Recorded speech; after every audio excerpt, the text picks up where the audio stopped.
Turkey, a country struggling with its authoritative government, a common narrative among many unstable regimes within the region. Although its ties with the West are long-standing, Turkey continues to outrage the international community with its clear violation of democratic and human rights. America's ties with this country are somewhat strenuous, as the Turkish government, headed by President Recep Tayyip Erdogan, continues to deny the Armenian genocide, a horrific event which decimated a population of 2 million to the present day, 50,000 to 70,000. The Armenians in Turkey continue to live as a minority, especially concentrated within Istanbul, where our story places its foothold within contemporary Turkish history.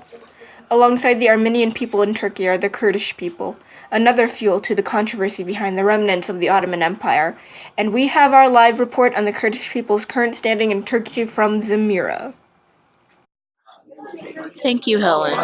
Around 25 to 35 million Kurdish people lived in the mountainous region, mounting the borders of Turkey, Iraq, Syria, Iran, and Armenia.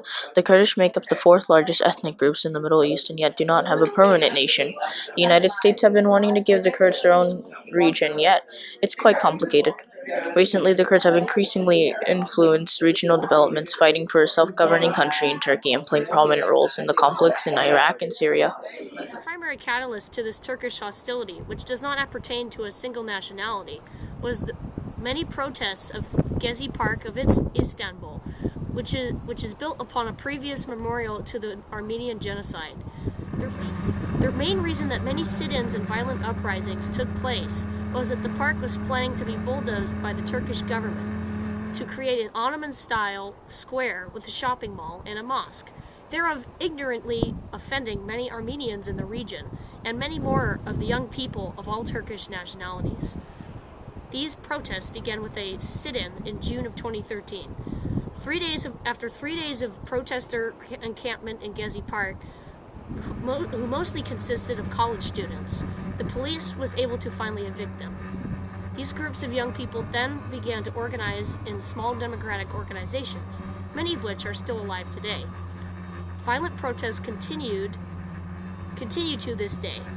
The young people of Turkey continue to fight against the unfairness and blatant violations of human rights that President Erdogan has not ceased to spread. Much of what President Erdogan's presidency has been thus far has been a repeat of many past Middle Eastern regimes, full of corruption and personal spending of taxpayer dollars. Choosing a president has often been a source of trouble for the Turkish Republic. After the death of the founding father Mustafa Kemal Atatürk, the transition to civilian presidents has been anything but smooth. The AKP, Adalet ve Kalkınma Partisi, was built from the ashes of Welfare Party and Virtue Party. They have the power of nominating the next candidate to become president due to its preponderance of seats in the 550-member parliament. They had adopted the ideology of conservative democracy and adapted itself to work in a secular system. Skeptics in Turkey have come to believe that the modernization of AKP is just a cover-up for an adulterated Islamist agenda. The main opposition party and the mainstream media all raised their voices months ago against the presidential candidacy of an AKP politician, expected to be Erdogan himself. In spring 2007, debates about possible candidates for president have been much about their respective wives as their own candidates' qualities. In 2014, Tayyip Erdogan, previously the Prime Minister of Turkey, became the President of Turkey. In the latest news of Kurdish people, with the help of the United States, are fighting for a self-governing country in Turkey. Turkey's economy is extremely volatile. Since 2002, Turkey's economy has quadrupled in size because of a large boom in construction and consumption that led to many ambitious building projects. Rock-bottom interest rates around the world helped, and the share of the $4 trillion from the U.S. quantitative easing programs helped Turkey's economy to grow.